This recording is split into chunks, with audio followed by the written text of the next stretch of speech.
So for our laundry stove, I guess that's what we'll call it since we're putting hot water into it, we're going to need some pipes, some fittings. So how long are these pipes? These particular ones are 18-inch. In case you got dyslexia, you can't read that. They're made in the USA. Because it's going to be in a heat source, I didn't want a foreign one. And then in between the two of them, you're going to need a 2-inch piece, and that should give you the correct distance between these to fit through the holes in the back of the stove. So let's get this out of the package and put together, and we'll see how close we were. So I'm putting these together. Now I need to tighten them up.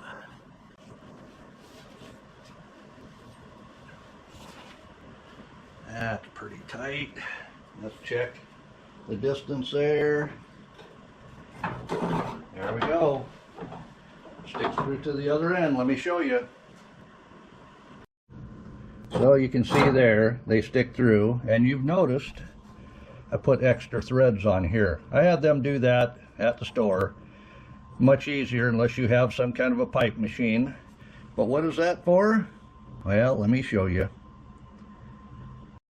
So I went over to the electrical aisle and I picked up some of these washers. They fit the 3/4 inch. So I'll have one on the inside, one on the outside. They are steel and not aluminum.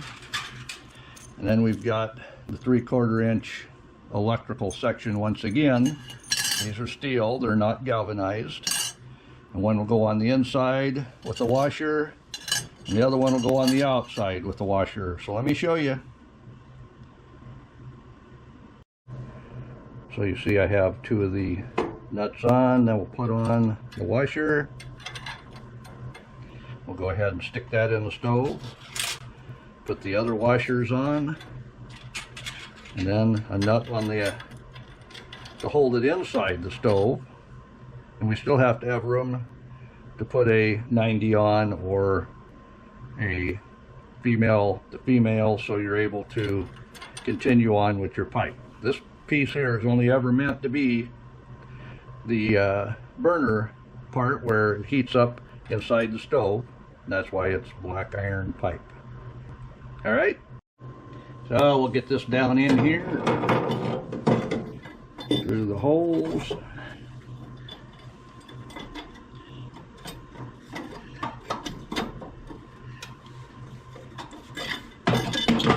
Yeah, one thing I found out, this washer won't fit down to that bottom.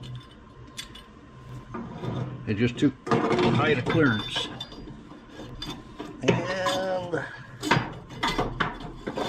there we go. I'll show you on the other side. So as you see, I do have that cover turned out of the way. That was normal. And I do have enough room to put a female connector on here yet and tighten it up where it doesn't leak. But I've got to get all those bits together, and that's why you need to mash the like button and leave a comment, because this stuff is expensive. I'm just saying. See there, I had to cut out that washer just because of that gate stop was in the way. Yeah, you try doing this left-handed.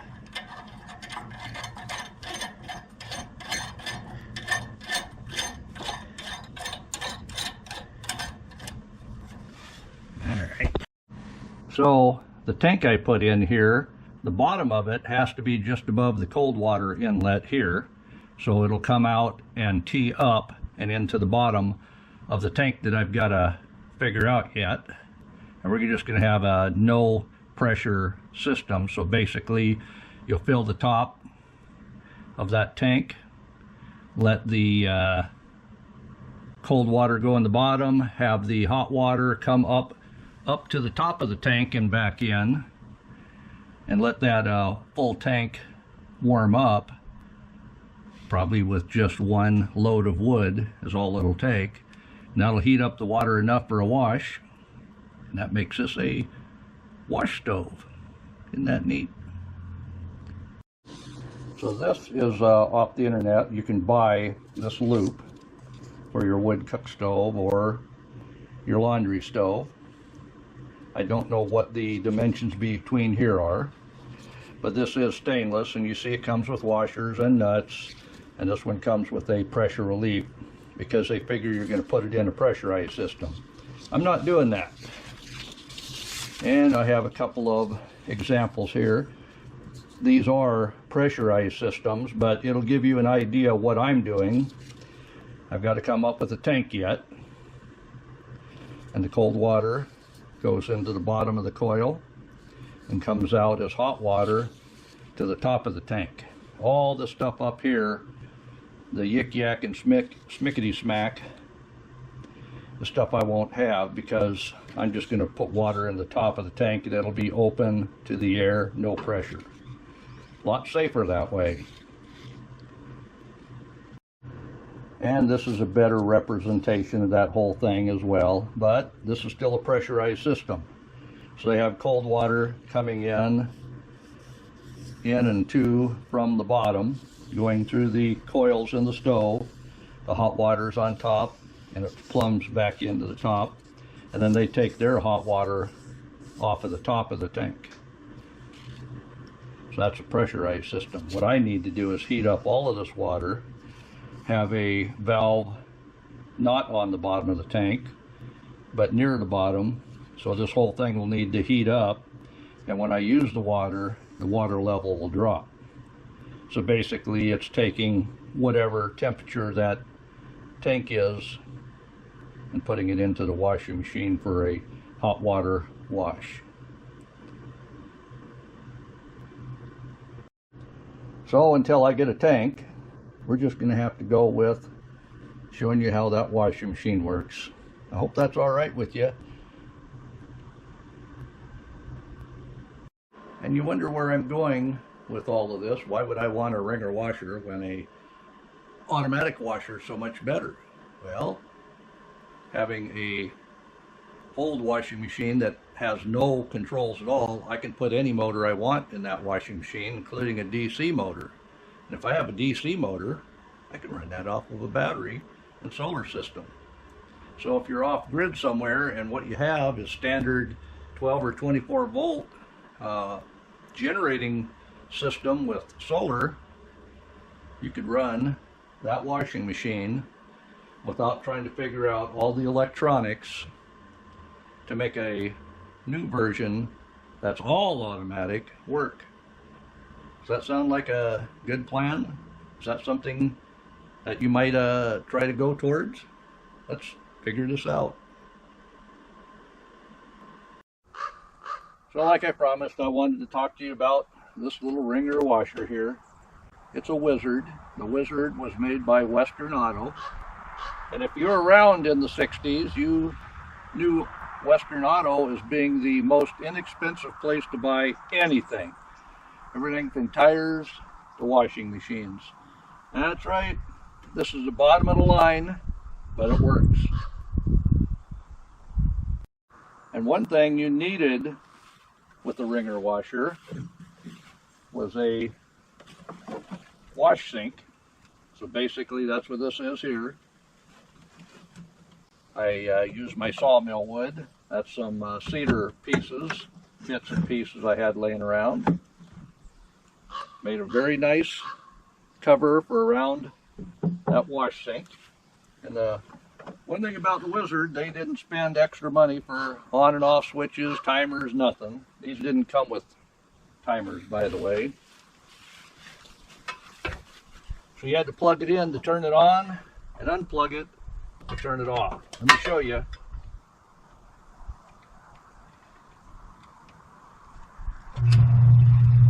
You hear it?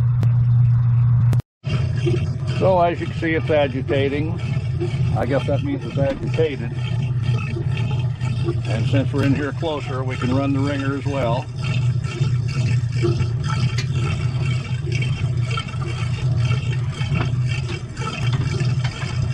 Two directions. let's throw some water in it and see how well it washes. All right? So up until the 1960s, this was the washing machine everybody had. It was certainly better than a washboard or one of those plunger washers, but it had a lot to be desired. So in the late 60s, mid 60s, they invented the automatic washing machine. What's the difference? Well, this one, you have to flip the levers to make it do anything, so you couldn't turn it on and go to town and expect the wash to be washed when you got back home. Now, you had to time how long it agitated, you pumped it down, you ran all your clothes, towels through the wringer. Matter of fact, you had to stand here with the hose to fill it up. No, sure, lots of people had faucets where they could just flip the faucet over the tub and fill it up. Maybe they had just a hose, but either which way, you had to stand there and manually do it. So, wonderful wife said I could wash some old towels that we had laying around. So let's get this started up. The agitator going.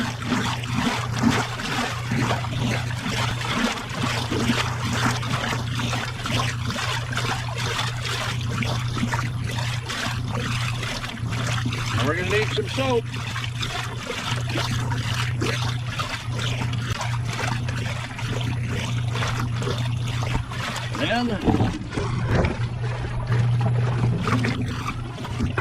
And then we'll go ahead and throw the lid on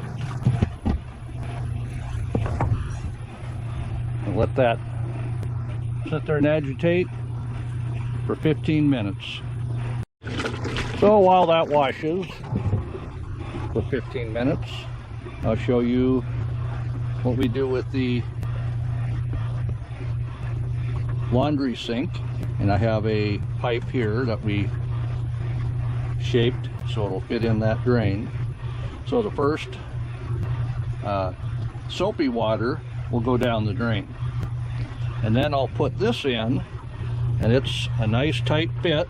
It doesn't leak, and it's below the top of the tub. That way it can't overflow. And we'll put our rinse water in here. Now what that's good for is that rinse water is going to have a lot of soap in it still. What we'll do with that soap and water is our second load of dirtier clothes. We'll get that water, making it a Sud Saver sink. That's what they did back in the day, I'm telling you. So as I promised you, I was going to talk about the Wizard washing machine. And this particular washing machine was made about 1968. That was before they landed on the moon. You know how long ago that was if you were around. But this little gem has been probably the least used washing machine of this vintage that I've ever come across. Everything works on it.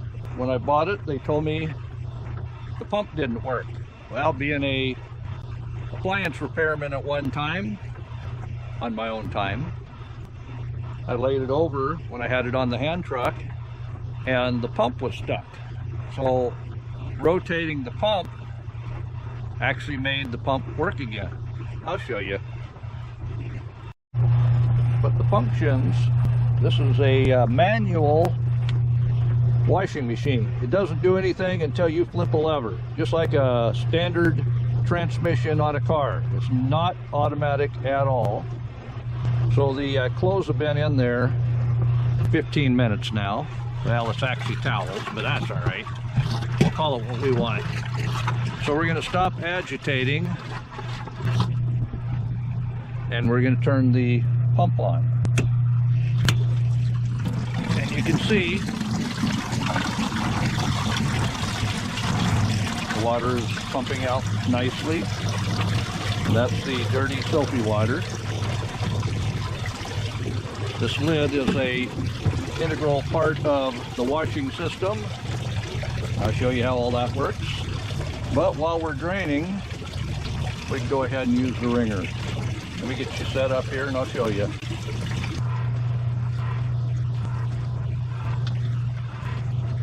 There we go.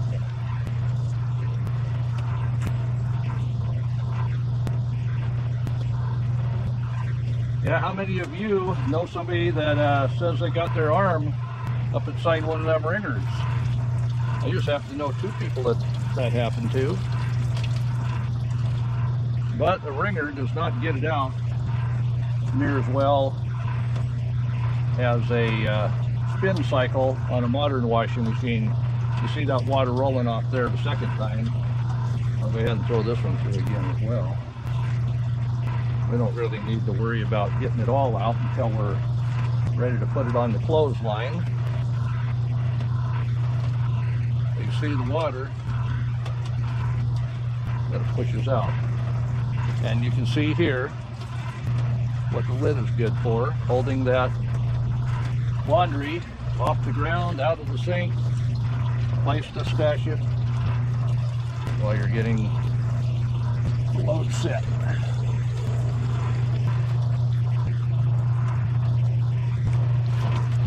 Can you imagine having to touch each piece of laundry, wring it out for one cycle, where now you just put it in, throw the soap in, set it and forget it. You come back and it's all spun dry. You just either need to throw it in the dryer or on the clothesline. See there, put it all out. One feature about this, if something got stuck, you could stop it and go in reverse. Depending which way that arrow is, will tell you the direction the roller is going. So let's go ahead and turn off that pump. We'll fill this up with water and start agitating again for a rinse cycle. All right? So we're starting our rinse cycle. We've got the pump off. And we're going to throw the towels back in to be rinsed.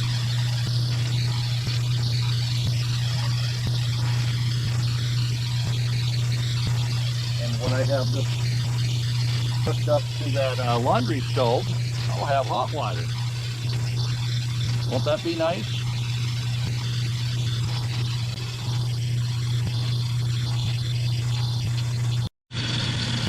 So we're going to go ahead and get more water in for that rinse. And the wash cycle is about 15 minutes. The rinse cycle, we can do it about 5. I'll show you.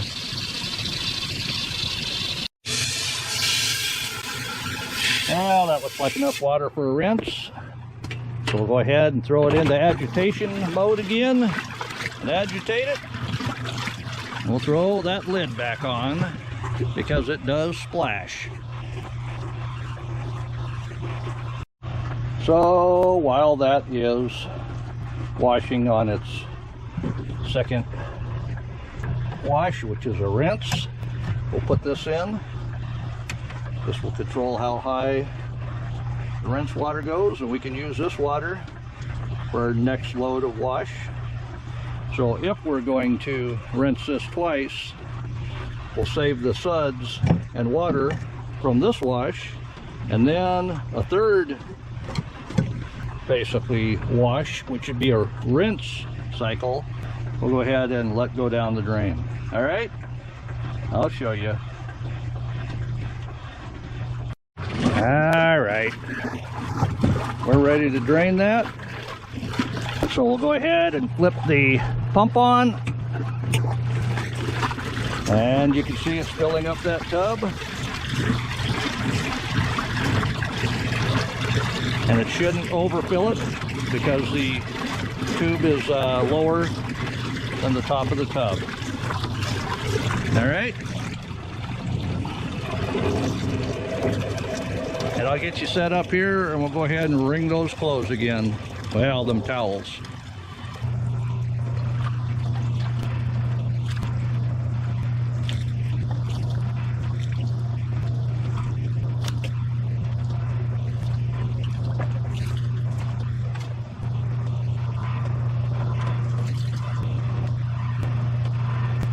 Or if you got your hand in there, just pop it on top. That's your only safety. Reset that, set it down. Now I think I'm going to take out that towel. Get it set back here.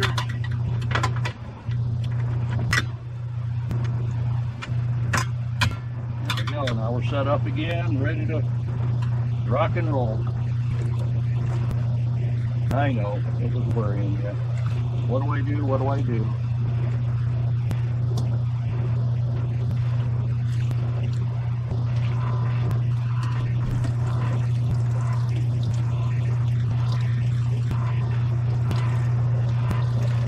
Even though that's safety, you're going to be standing there ready to give it a pop.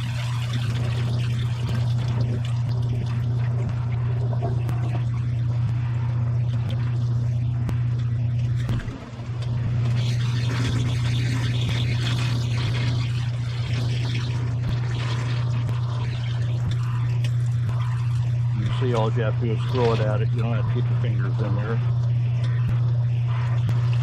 That bee's over here bugging me.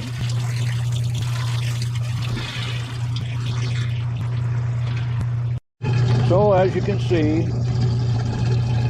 the water that was in that tub wasn't enough to go over the top. But this water has a lot of soap in it from the rinse, and it's cleaner than the original dirty water from the first wash. So we'll be able to use this in the next load of laundry, which would have normally been blue jeans or something, which are generally dirtier than your towels. All right, so let's get this back in the washing machine. We'll fill this up with water again and give it its last rinse. Oh yeah, it was a process. But you could hear the motor still running in there. That's all right. But we can turn that pump off since we're filling it. That's all them things you got to remember to do. It's not automatic. That's the beauty of it though.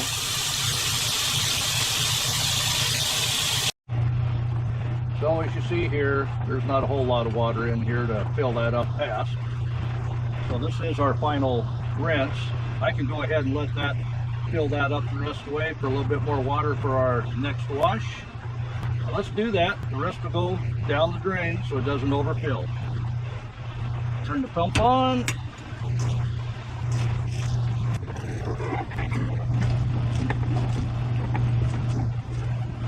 We'll go ahead and stop the agitator. One more time, we'll put our lid up here.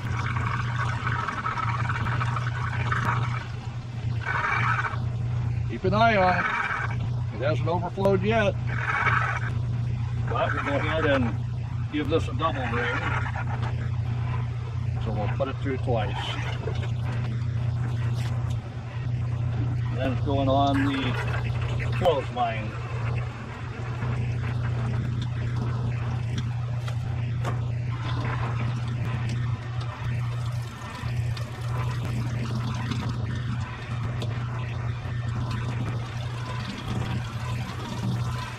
See there? Going over that tube and down the drain.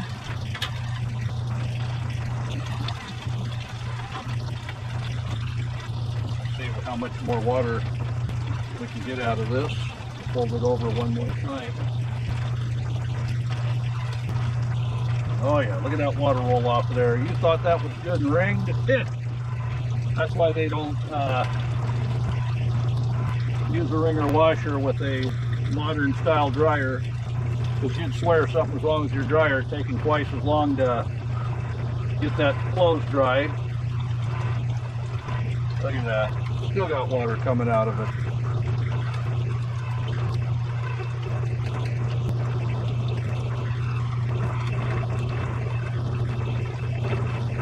We'll drop that in our clothes basket and get the next victim.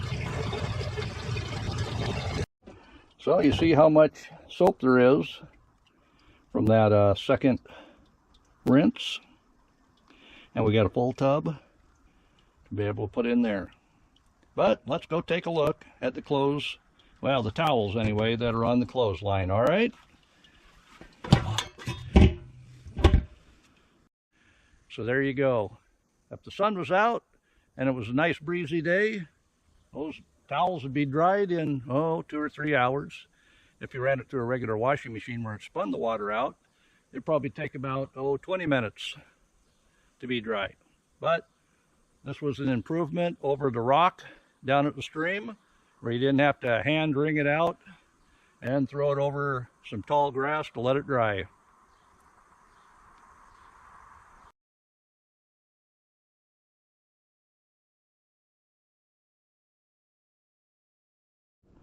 So you can tell where I'm at. I'm out here at the scrap yard.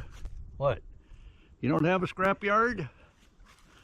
And I think I might have found the tank I can use. You recognize one of those, don't you?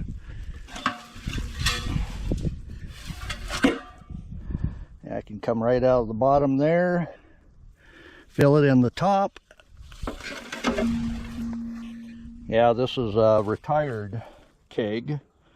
I found this when I was helping somebody clean out a rental house. This was out in the garage. We were going to take it over to recycle and get some money for it. We found that what was inside it was old engine oil. So because it had old engine oil in it, they wouldn't take it. So I said, I might need it someday. Well, it was about 10 years ago. I guess today's the day. Well, those aren't any bees in there. See any? Nope. I think we'll be all right. So wouldn't you say wonderful wife should be happy to have me? Well, I would think so, but we got to ask her, I guess.